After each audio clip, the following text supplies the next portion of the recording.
My son's wedding invitation never came.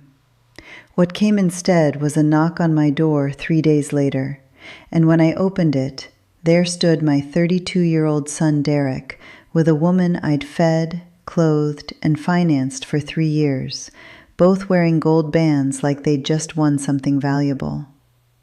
That's not where this starts, though. Let me take you back to where it actually began, to the moment I realized I'd been drowning without knowing the water was rising. I'm Diane. I'm 58 years old. I live alone in a house my late husband Robert left to me. He passed away 5 years ago, and he also left me savings. Not a fortune, but enough to retire comfortably in about 7 years. Enough to travel. Enough to not worry. For 3 years, I gave almost all of it away. Not in one dramatic moment. That's what made it so easy not to see. It wasn't like I woke up one day and signed over my life savings to my son and his girlfriend. It was smaller than that. It was smaller and slower and so reasonable at each individual step that by the time I actually counted it all up, I couldn't quite believe the number was real. This is what I've learned about manipulation. It's not usually the kind that happens in one moment of force. It's the kind that happens in 1,000 small moments where you're asked to be generous and you say yes, and nobody ever says thank you in a way that actually means it. It's the slow erosion of your own boundaries disguised as love. Let me walk you through how it happened. Derek called me on a Tuesday morning in January, about 5.5 years ago. This was a few months after his father died. He sounded careful, the way people do when they're about to ask for something they're not sure they deserve. "Mom, I'm thinking about moving in with someone. Her name is Tara. She's really great. I think you'll like her." I did like her. He brought her over for dinner the following weekend, and she was charming. Young, 28 at the time, blonde, soft-spoken, the kind of woman who laughs at your jokes and remembers details you mention in passing. She asked me about the garden. She complimented my kitchen. She sat at my table, and I made her my good lasagna, the one I only made for special occasions. By the third dinner, I loved her, or I thought I did. Now I understand that what I loved was the idea of having a family again, of not being alone in that house with all of Robert's absence taking up space. 2 months later, Derek called again. "Mom, we found a place. It's a 1-bedroom apartment. The rent is $500 a month. We both have jobs, but..." He trailed off. "Money's tight. Do you think you could help us with the first month and deposit?" The first month and deposit was $1,500. I had it. More than that, I felt like I had a purpose for the first time since the funeral. I paid it. That was the first domino. The second came 3 weeks later, when Derek mentioned that they'd furnished the apartment with a mattress on the floor and 2 folding chairs. Tara had left her previous place with nothing. Derek's paycheck went to other expenses. Would I consider buying them a bed frame? A couch? I bought them a bed frame, then a couch, then a dining table, then a dresser. Each purchase felt small in isolation. Each time I handed over money at the furniture store, the salesperson smiled at me like I was a good mother. I felt like I was a good mother. I was not being a good mother. I was being used. But I didn't know that yet. The grocery run started around month 5 of their relationship. Tara would call, never Derek, always Tara, and say something like, "Diane, we're in a tight spot this week. Could you pick up a few things, just the essentials?" The essentials always included organic produce, good cuts of meat, cheese I'd never heard of. I would drive to their apartment with bags of groceries, and Tara would greet me at the door with genuine-seeming gratitude. She'd hug me, say things like, "I don't know what we'd do without you," or, "You're the best mother-in-law anyone could ask for." By month 8, I was buying groceries twice a week, every Tuesday and Friday, without fail. I started to know the staff at the grocery store by name. They knew me. The older cashier, Marcus, would see me come in with my list and smile. "Your kids eat better than most adults," he'd say. I'd smile back, and part of me believed him, believed that my sacrifice was visible, appreciated, counted for something. The rent was still $500 a month. By month 10, I was also covering it. Derek had lost a contract job, a temporary setback, nothing to worry about. He sounded embarrassed on the phone when he told me. He said it wouldn't be permanent. He said he was already looking for work. He said he didn't know what they'd do without me. I had it covered. Those words made it sound like this was the natural order of things, like I was a safety net, like that was the intended purpose of my late husband's life insurance and savings. Then came the engagement. Derek proposed to Tara a year and 3 months into their relationship. He came to my house to tell me in person, and I cried and hugged him. I went to dinner with both of them and listened to how he'd proposed in the park with a vintage diamond ring he'd bought with money I'd given him for emergency car repairs. Tara showed me the ring and said, "I want you to be part of everything, Diane. I want you to help plan the wedding." So I did. The wedding planning took 4 months. Tara had expensive ideas: the venue, the caterer, the photographer, the flowers. We'd sit in my living room with wedding magazines spread out, and she'd point at pictures with such longing, such certainty that this was the life she deserved. I believed her. She was marrying my son. Of course she deserved beautiful things. Derek was working again, but only part-time. His income, he explained, needed to go toward rent and utilities now that they'd moved to a bigger apartment. A bigger apartment I'd helped secure the deposit for.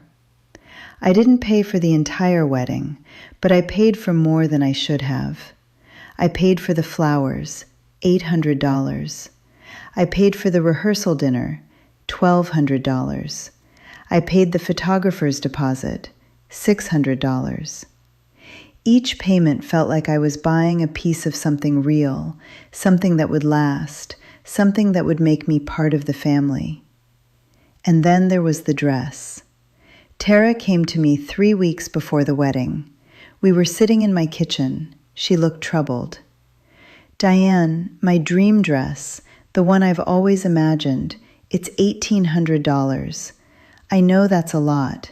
Would you consider helping me?" I had the money. That was always the problem. I always had the money. "Of course," I said. "This is your special day." She cried and hugged me. She said I was the most generous woman she'd ever met.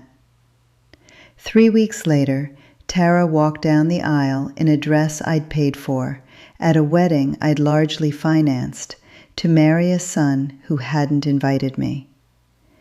I didn't realize that until my neighbor Patricia mentioned it over the fence on a Tuesday. We were both watering gardens when she called over. "Oh, Diane, congratulations on your son's wedding. I saw his car at the church on Saturday." Saturday. The wedding was Saturday. It was now Tuesday.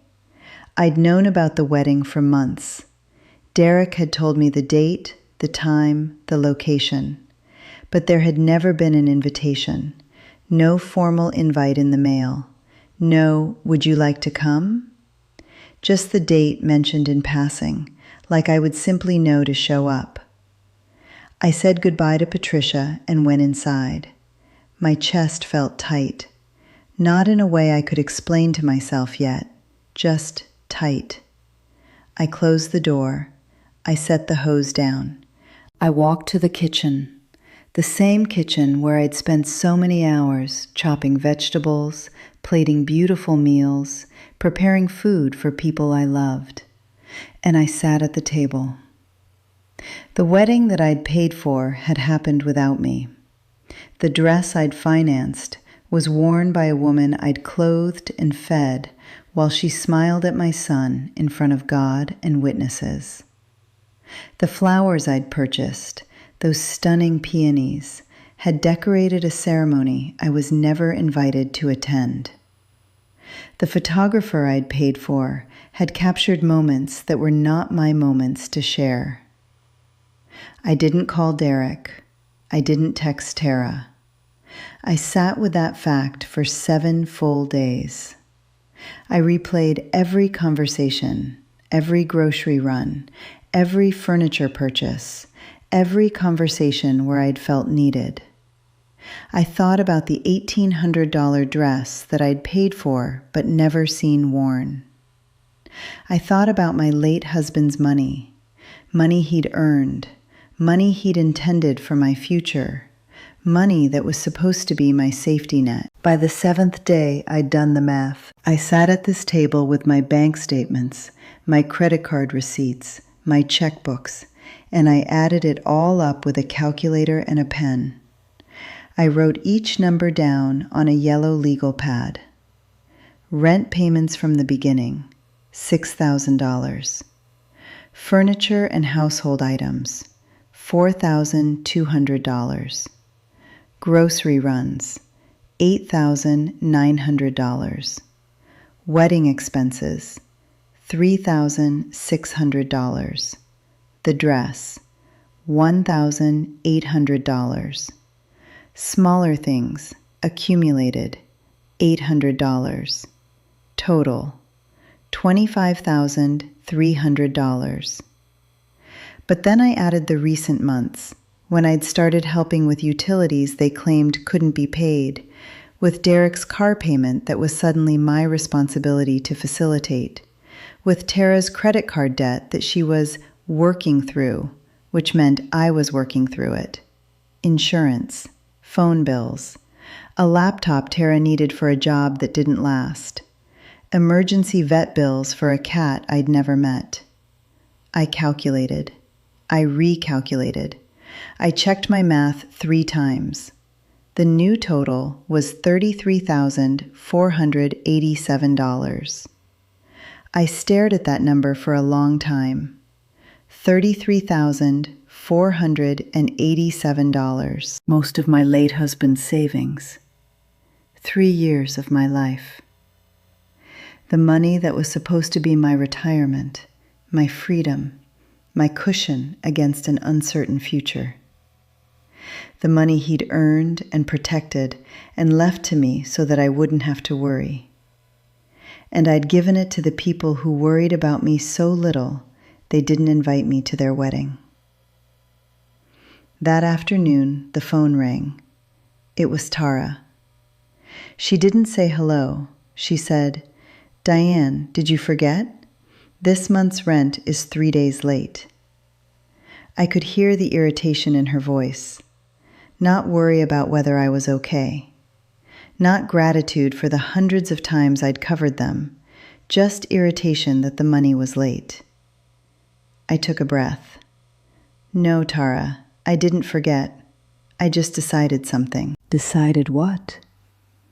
"I only help special people," I said. "People who think of me as more than a wallet.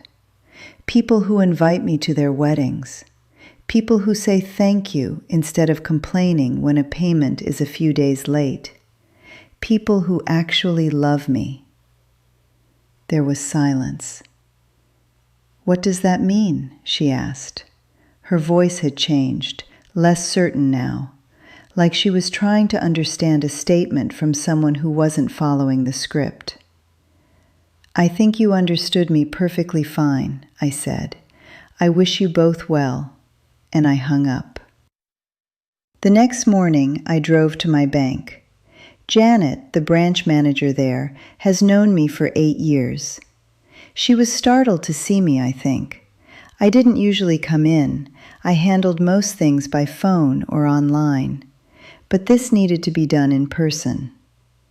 Janet, I need to cancel every automatic transfer that goes from my account to my son's account or his girlfriend's account. All of them. And I need to remove their names from any access to my finances. Janet is a practical woman. She didn't ask a lot of questions, but she did ask if I was absolutely sure. I've never been more certain of anything in my life, I told her. It took about 45 minutes. We went through each transfer, each access point, each shared account. By the time we were done, Derek and Tara had no ability to touch my money. They would find out when the rent didn't appear in their account. I drove home that day feeling something I'd forgotten. Lightness. That lightness lasted exactly 3 days. On Friday afternoon, around 4 p.m., there was a knock at my door. Not a gentle knock, a deliberate, official knock. I opened it. Derek stood there in the doorway, his jaw tight. Behind him was Tara, wearing an expression I'd never seen before, a kind of focused coldness. And beside Tara stood a man in his early 60s, wearing a tailored suit and carrying a leather briefcase. "We need to talk," Derek said. I almost closed the door. There was something in my body that knew not to let these 3 people into my home. But my son was standing there, and I hadn't seen him since his wedding that I wasn't invited to, and some part of me still wanted to believe that there was a misunderstanding. I let them in. We went to the dining table, the same table where I'd done my accounting. The lawyer, I never caught his name, but let's call him Mr. Hendricks, opened his briefcase and laid out documents. "Mrs. Diane," he began, and I noticed he didn't use my last name, which made him sound like he was speaking to someone fragile. "My clients have asked me to review your recent financial decisions, and I have to say, we are quite concerned."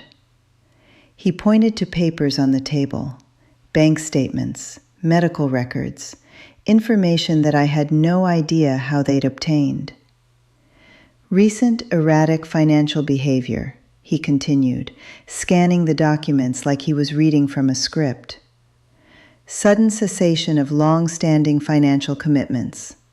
Some difficulty tracking or explaining the decision-making behind these transfers. It raises certain questions about your capacity to manage your own finances." "I'm sorry, what are you saying?" I asked. But I already knew. I could see it in the way he'd arranged the papers, like he was building a case. "We're concerned about your mental well-being," Tara said. Her voice was still soft, but the softness had transformed into something different now, something clinical, something empty. Mr. Hendricks slid a new document across the table. "We are filing a petition for a power of attorney arrangement. Given some of the recent decisions you've made and some concerns about your ability to assess your own financial competency, we believe that a legal guardian appointed over your finances would be in your best interest." I stared at the document. "You're trying to have me declared incompetent." "We prefer to see it as a precautionary measure," Mr. Hendricks said. "A precautionary measure?" I looked at Derek. He was looking at the table. He was not looking at me. Tara leaned forward slightly. "You know, everything you have will belong to us one day anyway," she said. "We're just making the timeline a little more practical." The words hung in the air between us like poison. I didn't think. I picked up the power of attorney papers, the full stack. I stood up, walked to the trash can by the door, and dropped them in. "The 3 of you need to leave my house," I said.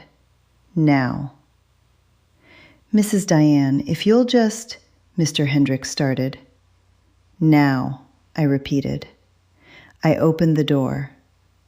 I will not be threatened in my own home. I will not be manipulated by my own son. And I will absolutely not be gaslit into thinking I'm insane because I chose to stop financing your lives. For a moment, nobody moved. Then Derek stood. Then Tara. Mr. Hendricks took a bit longer, gathering his papers with the precision of someone used to being the adult in the room. As they passed me at the door, Derek turned like he was going to say something. His mouth opened. Nothing came out. He kept walking.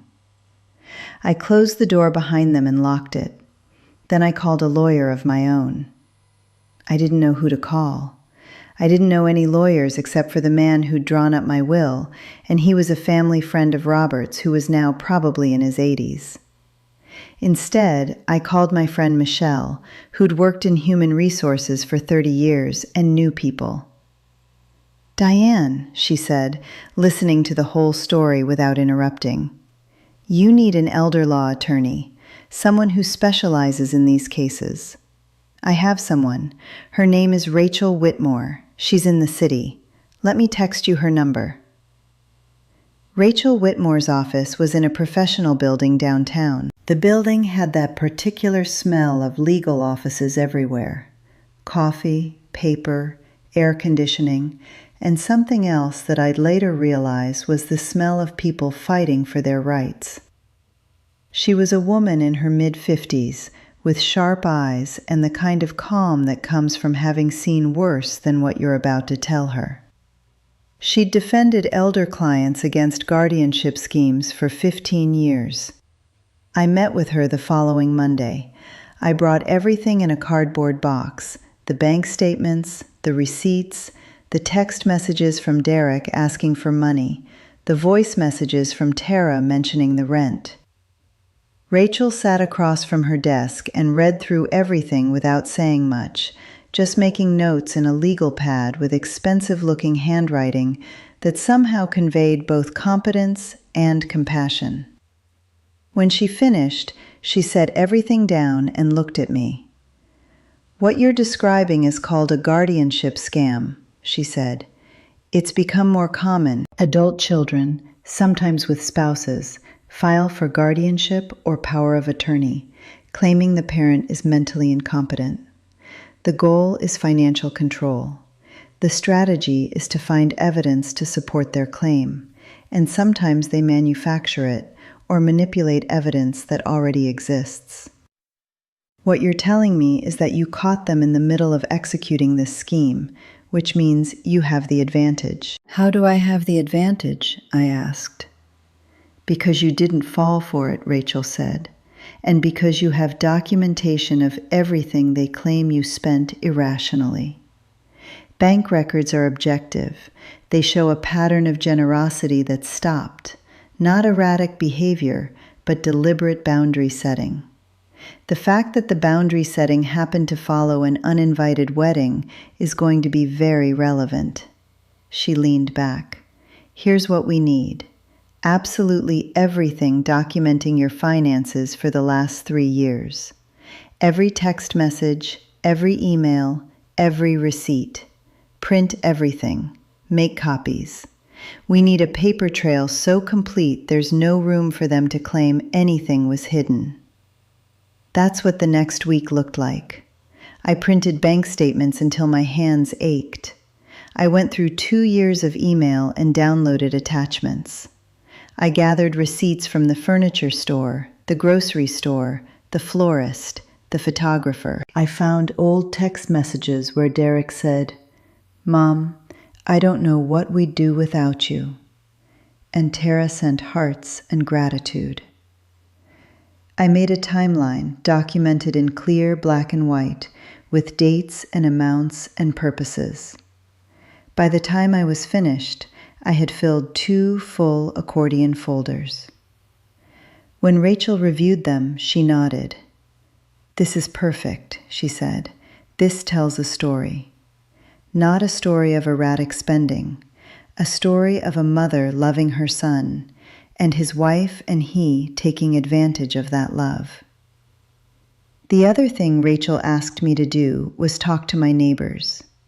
We need character witnesses, she said, people who can testify that you're mentally sharp, that you're capable, that you're not displaying signs of confusion or erratic behavior. If Derek and Tara are building a narrative that you're unstable, we need real people who know you to contradict that narrative. I hadn't told anyone what was happening. I'd kept it private. But Rachel said isolation was what people like Derek and Tara were counting on. So I went to Patricia's house with coffee and explained the whole thing. The 3 years of financial support, the wedding I wasn't invited to, the attempt to have me declared incompetent. Patricia was immediately on my side. She told me about a cousin who'd gone through something similar. "Diane, people see you," she said. "I see you working in that garden every week, and you're sharp as a tack. Anyone who knows you knows that." She offered to testify in court if needed. I talked to Mr. Chen from across the street. He said he'd provide a statement about my mental acuity and good character. I talked to Sarah, the woman 2 doors down. She said she'd never known anyone more mentally sound or organized. Marcus from the grocery store said, "You know exactly what you want when you come in here, Diane. You're organized, kind, sharp." But then things got worse. If anything, the response seemed to accelerate their desperation. A week later, I received a notice that they'd filed a report with Adult Protective Services, claiming I was paranoid, hoarding medications, and potentially self-harming. The letter from APS was official, letterhead, all business. I read it with a kind of numb horror.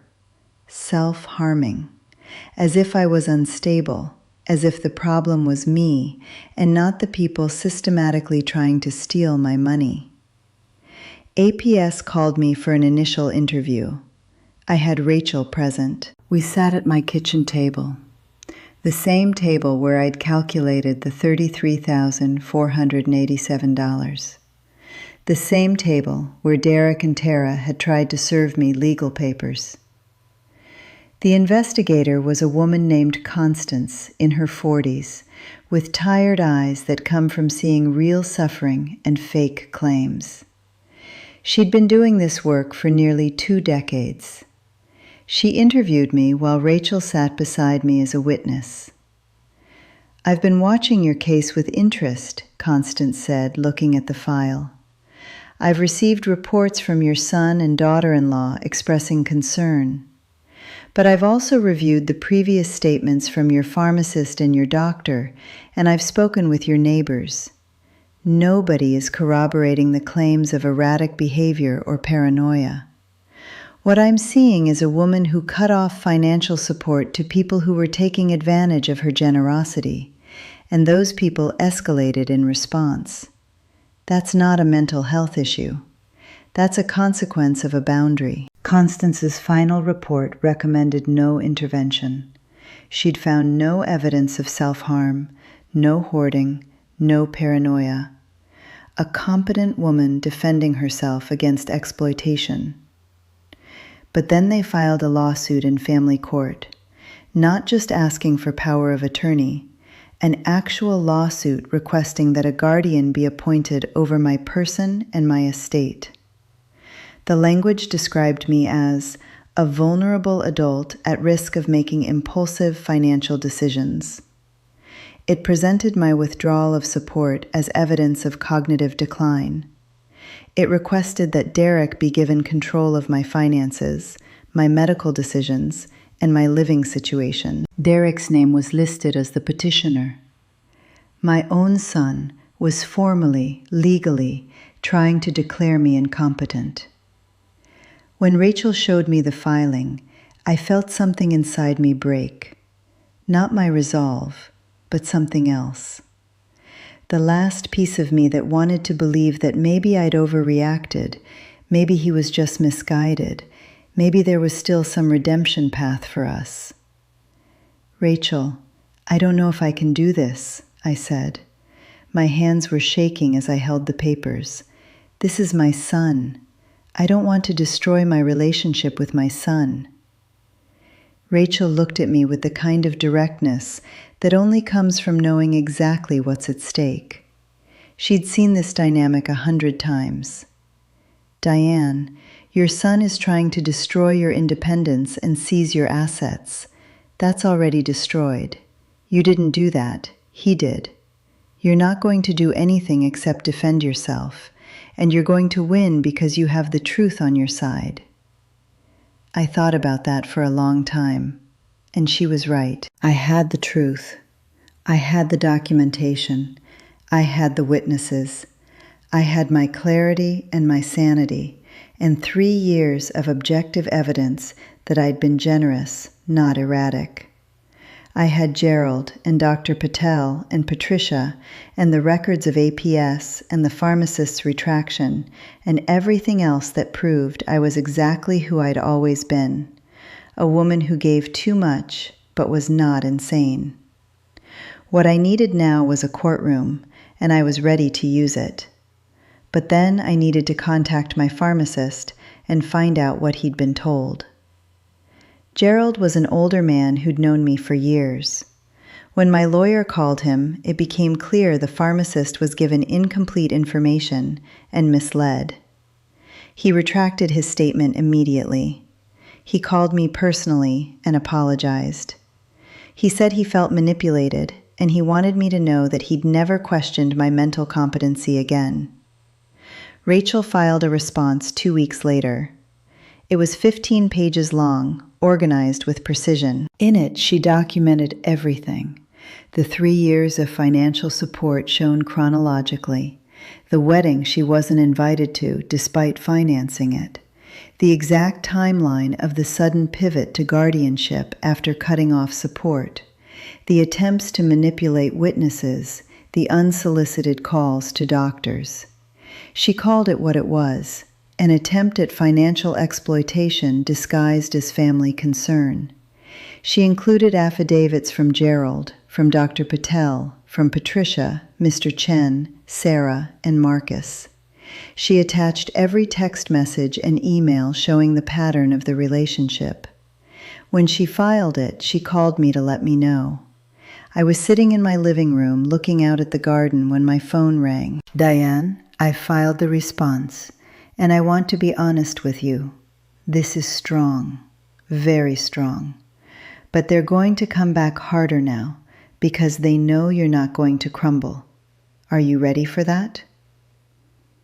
I thought about the 3 years, the rent, the furniture, the groceries, the dress I paid for but never saw worn. I thought about my son and the wedding that happened without me. I thought about Tara's voice on the phone, all those times, so grateful, so appreciative, so full of appreciation that turned out to be empty. "Yes," I said, and I meant it. The courthouse was a gray building downtown. It felt the way important things feel, heavy with meaning, intimidating. Rachel met me in the hallway outside the courtroom an hour before we were scheduled to go in. "Here's how this will go," she said. "Their lawyer will present first. He'll make his argument about your erratic behavior and why Derek should be appointed guardian. Then I'll present our case. Then there will be testimony. I'm going to have you testify, and I'm going to have some of your character witnesses available if we need them.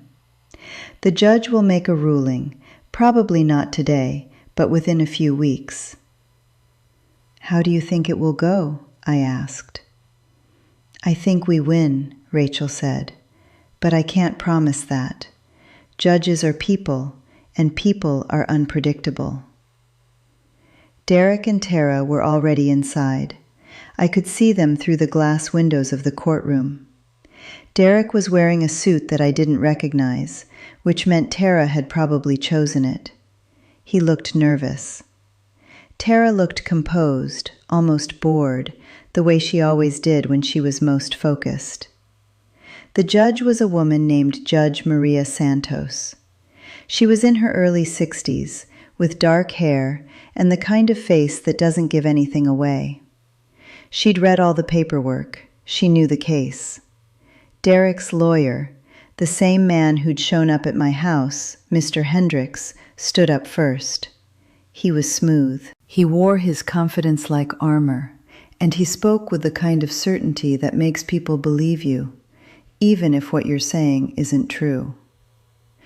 Your Honor, we come before you today on behalf of Derek Morrison, who is deeply concerned about his mother's recent financial decisions and her overall mental competence. Over the past several years, Mrs. Morrison has made increasingly erratic financial decisions, beginning with generous contributions to her son's household and escalating to what appears to be impulsive, irrational spending that has depleted most of her retirement savings. He showed the judge a chart. On that chart, my generosity was transformed into a narrative of decline. Every payment, every gift, presented as evidence of mental deterioration. Mrs. Morrison ceased these payments suddenly and completely, without explanation, following what she perceived as a slight from her son. This reaction, cutting off all support, not attending family events, refusing to communicate, is not the behavior of a mentally stable individual. It is the behavior of someone whose judgment is impaired. I felt Rachel's hand on my arm, a small pressure reminding me to stay calm, to let the evidence speak for itself. Mr. Hendricks continued. He talked about the phone call where I'd said I only help special people. He presented it as evidence of paranoia, of my believing the world was against me. He mentioned the social services report, without mentioning that it had been dismissed. He painted a picture of a woman in decline, in need of protection, in need of guardianship. And then it was Rachel's turn. She stood up, and there was something different about her than Mr. Hendricks. Where he had polish and confidence, she had clarity and precision. She walked to stand in front of Judge Santos, and she started with the documents. Your Honor, what you're seeing in these financial records is not erratic behavior. What you're seeing is a consistent pattern of maternal support that ended, and this is important, ended only after a son failed to invite his mother to his wedding, a wedding that the mother largely financed. She showed the judge the receipts. The flowers, $800. The photographer, $600 with deposits. The rehearsal dinner, $1,200. The dress, $1,800. The mother paid for the entire event, Rachel said. She was not invited to attend it. She learned about the wedding from a neighbor. Judge Santos's expression didn't change, but something shifted. I could see it in the way she sat forward slightly, in the way her eyes focused on the documents. Rachel continued. She presented the 3 years of bank records showing the steady, consistent nature of the support. Not erratic, consistent, generous, planned. This is not the behavior of someone declining mentally, Rachel said. This is the behavior of a woman loving her son and his wife too much, and finally, after 3 years, deciding that she deserved better. She talked about the sudden introduction of the guardianship petition immediately after the financial support was cut off. If Mrs. Morrison is mentally declining, why does this concern only manifest after she stops giving money? If she was erratic, wouldn't the son have been concerned earlier?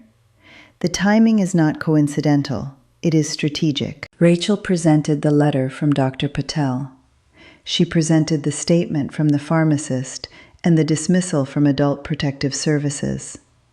She presented the affidavits from Patricia, from Mr. Chen, from Sarah, from Marcus at the grocery store. Every independent professional who has evaluated Mrs. Morrison has found her to be mentally competent, able to manage her own affairs, and capable of making her own decisions. The only people claiming she's incompetent are the people who benefited from her generosity and now want to maintain access to her money. Then she called me to testify. I don't remember being nervous as I was sworn in, but I must have been. I remember standing, putting my hand on the Bible, promising to tell the truth, thinking how surreal it was that I needed to swear an oath to defend my own sanity. I remember sitting in the witness chair and looking at Judge Santos, trying to read her expression, finding none. Rachel asked me to explain the financial support. I explained it.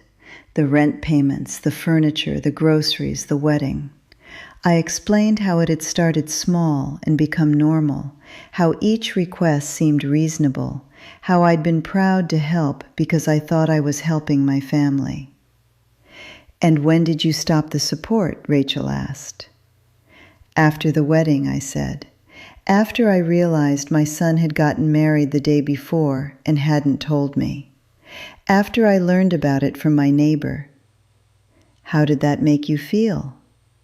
I paused. There's something about being asked to explain your hurt in a courtroom that makes it real in a different way. It made me understand that I had been giving to people who didn't see me, who didn't value me, who were only interested in what I could do for them financially. It made me angry, and it made me stop. "Did stopping that support mean you were mentally incompetent?" "No," I said. "It meant I was finally sane." Rachel sat down. Then it was Mr. Hendricks' turn to cross-examine me. He tried to make my clarity look like something else.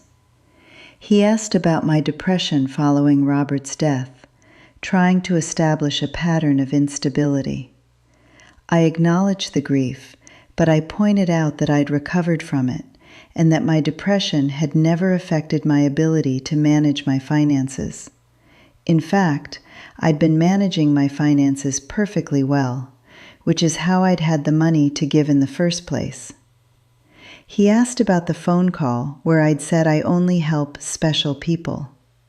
He tried to make it sound paranoid, irrational, like I'd been having delusions. I explained it calmly, keeping my voice steady even though my heart was pounding. I was angry. My son hadn't invited me to his wedding. I'd financed it. And my daughter-in-law called asking where the rent money was. I was setting a boundary. I was saying that I would only help people who treated me with basic respect. That's not paranoia, Mr. Hendricks. That's self-respect. He didn't like that answer. He tried to rephrase the question, to catch me in some inconsistency, but there wasn't one to find. Judge Santos watched me the whole time. Her expression remained carefully neutral, but something in her eyes suggested that she was absorbing every word, evaluating everything not just in isolation, but in context. She was building a picture in her mind, and I hoped that picture was one of a woman defending herself, not one of a woman declining. Derek's lawyer called Derek to testify. My son took the stand, and I saw him struggle. He talked about his concerns for me, about how the sudden withdrawal of financial support had seemed erratic. But when Rachel cross-examined him, he had to answer basic questions. "Mr. Morrison, when your mother stopped sending money, did you try to have a conversation with her about it?" "No, Did you try to reconcile the fact that you hadn't invited her to your wedding?" Did you explain to your mother why she hadn't been invited?" "No. Did you consider that she might be hurt?" He looked down. I thought she was overreacting. Rachel let that sit in the courtroom for a moment. And when she refused to continue funding your life, you and your wife decided to have her declared incompetent so you could seize control of her assets? Isn't that what the guardianship petition is, Mr. Morrison? A way to control her finances because she stopped giving you money? He didn't answer. Tara didn't testify. She sat through the entire proceeding with that calm expression, and when the judge asked if she wanted to say anything, she declined. The closing arguments happened the next day. Rachel went first, and she was powerful. She laid out the timeline, the evidence, the pattern. 3 years of generous support. 1 wedding the mother wasn't invited to. 1 phone call where she set a boundary. 1 guardianship petition filed immediately after that boundary was set. No evidence of mental decline. No evidence of erratic behavior, except in the eyes of people who wanted to keep taking her money. Mr. Hendricks tried to cast doubt. He emphasized the change in behavior, the sudden refusal to help. He tried to reframe boundary setting as paranoia. But by then, Judge Santos had already heard everything she needed to hear. "I will take this case under advisement," Judge Santos said. "I'll issue my ruling within 30 days. Those 30 days were long. I went back to my house, back to my garden, back to my life. I watered the plants every morning. They needed water to survive, the same way I needed the court to rule in my favor to survive with my dignity intact. I had coffee with Patricia, and we didn't talk about the case. Instead, we talked about her garden, her granddaughter, her book club. We talked about normal things, and I held on to those normal things like a life raft. I went to the grocery store and saw Marcus, who hugged me when he saw me. 'Thinking of you,' he said. 'You're going to be fine.' I went to work. I'd taken a temporary part-time job to keep myself busy at a local office doing administrative work. My boss was kind and didn't ask questions about my absences for the hearing. The ruling came on a Friday morning. I was at work when my phone rang. It was Rachel. 'Diane, I have the ruling. Are you sitting down?' I sat down. 'We won,' she said, 'completely. The petition is dismissed.' Judge Santos issued a written opinion. She noted that there was no evidence of incompetency, that the guardianship petition appeared to be motivated by financial resentment, and that she was troubled by the pattern of attempts to manipulate witnesses and build a false narrative. She also said that if they file any more frivolous petitions, she'll sanction them for abuse of process. 'This is over, Diane. You won.' I sat down in my office chair, and I held the phone to my ear, listening to her read Judge Santos's words. The judge had written, in clear legal language, that my concern for my own financial security was not a sign of mental decline, but a sign of good judgment. She had written that a mother choosing to stop financing her son's lifestyle after being excluded from his wedding was making a rational decision, not demonstrating erratic behavior. She had written that the guardianship petition was an apparent attempt to exert financial control over a woman who has exercised her legal right to manage her own money. I didn't cry, which surprised me. I just sat there feeling the relief, the heaviness that had been sitting on my chest for months, finally lifting. I felt lighter. I felt free. The court ordered them to pay my attorney fees, $28,000 in legal bills paid by Derek and Tara. It ordered them to cease all contact with my medical and financial providers. It issued a protective order stating that any future guardianship filings by Derek or Tara would be considered abuse of process and subject to sanctions. It ordered that my bank records be sealed from any further access by Derek or Tara. In other words, it closed the door, it locked it, and it warned them not to try to open it again. The day after the ruling, I went to the courthouse to get copies of the judgment. I held the papers in my hands and read Judge Santos's words. She had called it clearly what they'd done, what they'd tried to do, what the whole scheme had been about. Outside the courthouse, I saw Derek. He was walking down the steps, and he was alone. Tara wasn't with him. He saw me, and he stopped. For a moment, we just looked at each other, mother and son, across a distance that had grown very large. He walked toward me. Rachel was beside me, and her hand moved to my arm, protective. "Mom," he said. His voice was different, smaller. "I'm sorry." For just a moment, I wanted to believe that. I wanted to believe that he'd been confused, that Tara had manipulated him, that he'd learned something from this. But I knew better. I knew what he was sorry for. He was sorry that he'd lost. He was sorry that his plan had failed. "Derek," I said, and my voice was steady, "I hope you find some way to process what you've done, but I can't help you with that. I can't be in your life. I hope you understand that." He stood there for a moment longer, and then he nodded.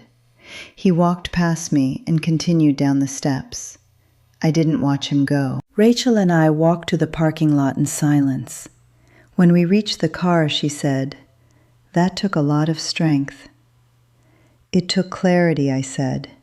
"I know what he is now. I know what they are, and I know what I deserve." I went home and changed the locks. I changed my bank accounts. I filed new paperwork putting safeguards on my accounts, protective orders against any guardianship filings in the future.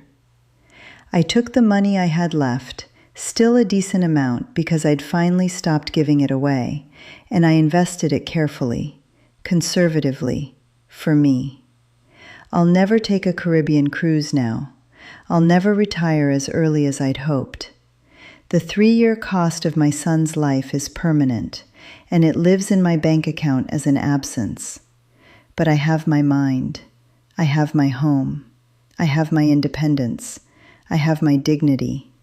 I have a garden that I tend every morning, and neighbors who know me, and a pharmacist and a doctor who believed me when I needed to be believed. I have the knowledge that I gave too much. But I'm not broken, and I'm not insane. And that's worth more than money. I don't know what Derek and Tara do now, whether they've moved on to someone else, whether they've learned anything. I don't think about them much anymore. What I think about is how quiet my house is, how peaceful my mornings are, how I don't have to second-guess my own mind. The price of that peace was my son. I would have paid anything not to have to make that trade. But I did make it. I had to. And I would do it again.